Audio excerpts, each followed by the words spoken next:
12 News is your local election headquarters. Voting is underway right now in Massachusetts and Rhode Island. People casting their ballots in special elections across the region. Rhode Islanders who live in the state's first congressional district are deciding whether to send Democrat Gabe Amo or Republican Gary Leonard to Washington, D.C. to finish out David Cicilline's term in the House of Representatives.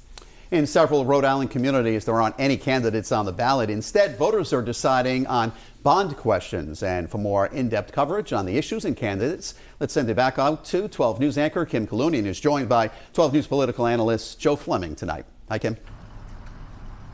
Hey, Mike. Hey, Shannon. Yeah, lots going on in both Rhode Island and southeastern Massachusetts in what was supposed to be sort of a quiet political year. But David Cicilline changed all of that when he decided to leave Congress early. So, Joe, I want to talk to you about turnout. We were just looking at the turnout tracker in the commercial break, going over the numbers. What are you expecting to see by the end of the night? Well, I think the turnout by the end of the night will be somewhere between like 55,000 and 60,000 voters, which is about 20% of the turnout. Keep in mind there's 341,000 registered voters in the 1st Congressional District.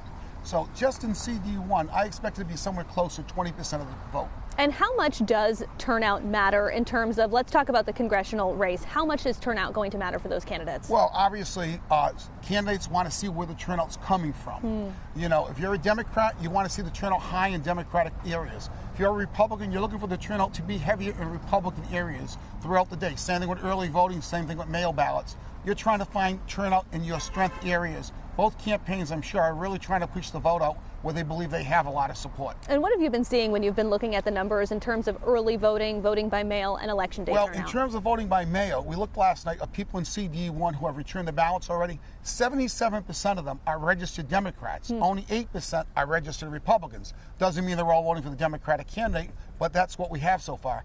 In the early voting, 54% are registered Democrats, 11% are registered Republicans. It just gives you indication of what's coming in so far, not how they're voting. We won't find that out till after 8 o'clock tonight.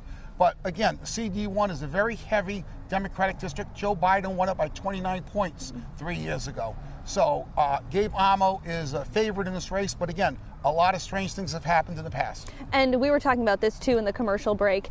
Whoever wins tonight has got to hit the ground running. Oh, yeah. They're going to get sworn in as Congress, and they're going to go out and start raising money because they're up for re-election in less than a year from now. Wow. So they can't wait. They got to go out there. They have to build bases.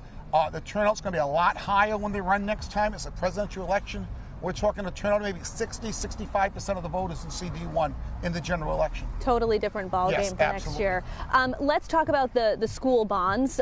Several communities, 8 different cities and towns are going to the polls to vote on these bond referendums. How is that impacting things? Well, in one area it's not impacting is in North Kingstown. However, it has a very high turnout. There are already over 5,000 voters. They have about 22,000 registered voters. But in areas in the 1st District, Middletown, the turnout is very high. Bristol, the turnout's high. We're seeing in communities where the bonds, the turnout's a little higher. Normally school bonds pass very easily, but this will be interesting tonight with a small turnout district-wide and interest rates very high on what the voters are going to do. I want to jump over across the border into Massachusetts. We've got several municipal races happening there. Taunton, Fall River, and New Bedford all deciding their mayoral races tonight. It's a little bit different in Massachusetts. They do things differently. They have the preliminary instead of a primary. So many of these contests, we've seen these candidates on the same ballot before. Let's talk about Fall River. We've got Paul Coogan, the incumbent, facing former Fall River Mayor Sam Sutter, who I believe got approximately half the number of votes that Coogan did in the preliminary. Is that sort of a crystal ball into what's happening tonight, or is it not that simple? It usually gives a good indication. If you have a runoff where the race is very close in the preliminary race, then the general race may be close. It may motivate more people to come out and vote.